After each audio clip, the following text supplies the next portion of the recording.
नमस्कार. पुन्हा एकदा आपले सर्वांचे स्वागत आहे. सरकारी कर्मचाऱ्यांसाठी मोठा बदल.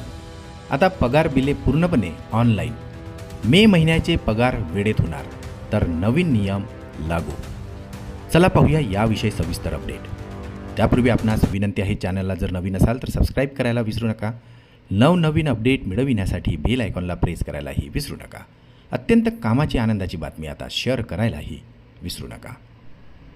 राज्य शासनाने नुकताच एक मोठा निर्णय घेतलेला आहे. राज्य शासनाने अधिकारी आणि कर्मचाऱ्यांसाठी एक मोठा निर्णय घेतलेला असून आता पगार बिले कोषागार कार्यालयाला पेपरलेस आणि ऑनलाईन पद्धतीने पाठवावी लागणार आहेत.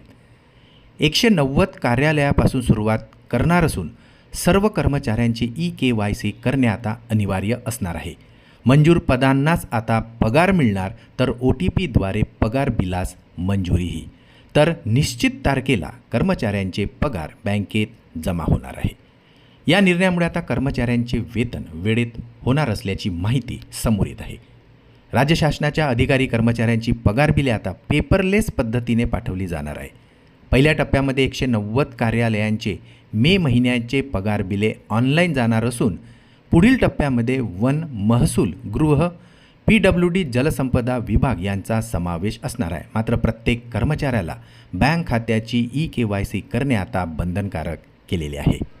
राज्यातील 17 लाख कर्मचाऱ्यांच्या वेतन आणि पेन्शनसाठी दरमहा 9,500 ते 10,000 कोटी रुपये खर्च करण्याचाही तरतूद केलेली आहे. नवीन सेवार्थ प्रणालीत मंजूर व कार्यरत पदांची पडताळणी होणार असून शासन निर्णयानुसार आता जितकी पदे मंजूर असेल तेवढ्यांनाच नवीन निर्णयानुसार आता पगार मिळणार आहे. DDO अधिकाऱ्यांचा लॉगिन ID, पासवर्ड आणि OTPद्वारे पगार बिल मंजुरी मिळणार आहे. यामुळे आता वेळेची बचत होऊन वेळेत पगार मिळणार आहे. सर्व कर्मचाऱ्यांचा पगार आता निश्चित तारखेला थेट बँकेत जमा होणार आहे.